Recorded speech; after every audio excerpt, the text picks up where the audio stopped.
everybody. Welcome to this Extreme on Extreme session. I'm here with our CIO, John Abel. I'm Lydia Garcia, I'm Senior Marketing Manager for Extreme in Southern Europe, based in Madrid. And I'm very happy to share this session with our brand new CIO, just since last April, right? So how are you today, John? Would you like to introduce yourself? Yes, thank you, Lydia. Delighted to be here. I think just over 1 month now here as the new CIO at Extreme Networks. Absolutely thrilled to be here and enjoying every moment of it. That is great. Thank you.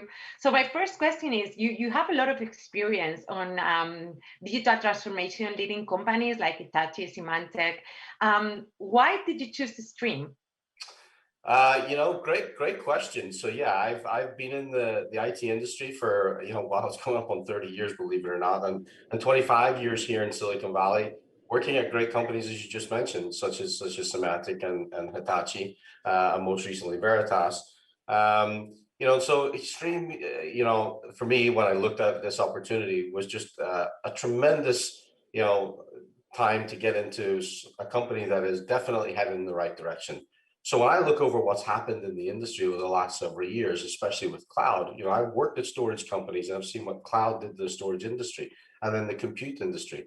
And so when you think about that in terms of the traditional old IT data center, networking is kind of the last thing, right? And so because compute's gone to the cloud and storage has gone to the cloud.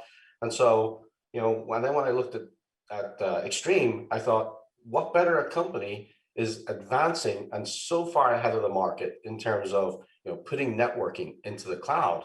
And so it was a no-brainer when I got the call and seeing that, hey, there's an opportunity. I looked at the organization, and then the other thing is you always love to work with great people, right? And that is so important. And so, working with Ed and Norman and Abel and the whole team, the whole leadership team here at Extreme, when I met all of those guys, I thought, this is a company that's not only going places because of this technology, but the team and everything around it is just super exciting. And so I'm thrilled to be here, as I said, to be part of Team Extreme. We are all very happy to have you with us and all your experience, John. So my next question is, our session today is part of the Extreme on Extreme program.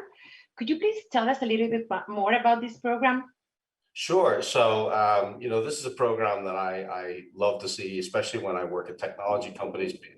We sell into other CIOs, right? So, delighted that prior to me even getting here, Extreme on Extreme already existed. My team were heavily involved in that, and so when I look historically at organizations that I've personally managed and the size of the networking team to run a network at $1 billion plus enterprise across the world, those teams were pretty big, because networking is a complex business. And so last year when I was looking at last year's Connect videos and so forth, I seen the Abel and the team talk about the effortless experience. And so as I got on board here just over a month ago, I asked, I was shocked at how small the networking team in IT at Extreme is. We have the smallest networking team I've ever come across for an organization of our sheer size. And that, and I've heard from our customers, apparently they're doing the same thing and enjoying that as part of the technology footprint and the solutions that we roll out. So very small team managing, a very complex area. But we are doing it because of the XIQ cloud solution that we have adopted. And so prior to me getting here, so I can't take credit for this by any means, but this organization moved its entire cloud, its entire networking operation over to XIQ in 24 hours globally. And so when we talked last year about this being an effortless experience using our cloud solutions, so believe it or not, Lydia, we had executive assistants, we had non-technical people, non-IT people in offices such as where you're at in Spain or different places around the world, actually putting in access points, right? Putting in our universal access points that could connect to our cloud, where one team who were able to do it. We did that globally in 24 hours. So that is something that just shows the simplicity of the solutions that we are rolling out and how you can be able to manage what was once a very complex part of the IT footprint of the company with very, very few staff, and basically make it, so simple that anybody could run it. So that is just one example of the extreme on extreme, things that we use to show how simple it is to make, cloud networking effortless. Great stuff. Very, very interesting. Thank you very much for sharing with us, John. So my next question, and we do have to talk about the pandemic. We have to talk about the situation. We're still suffering this terrible pandemic, and that has made us all change our way of living, our way of working, changing to working remote, like I'm doing right now, working at home, for example. So what is your view on the future of networking technology for the enterprise in this post-pandemic world?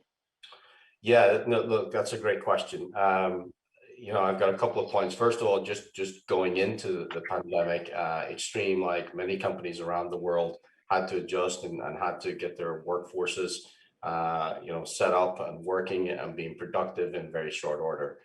Delighted to say Extreme, like many companies, but Extreme pulled that off in pure 24 hours again to get their entire company to a remote working environment, excuse me, and set up.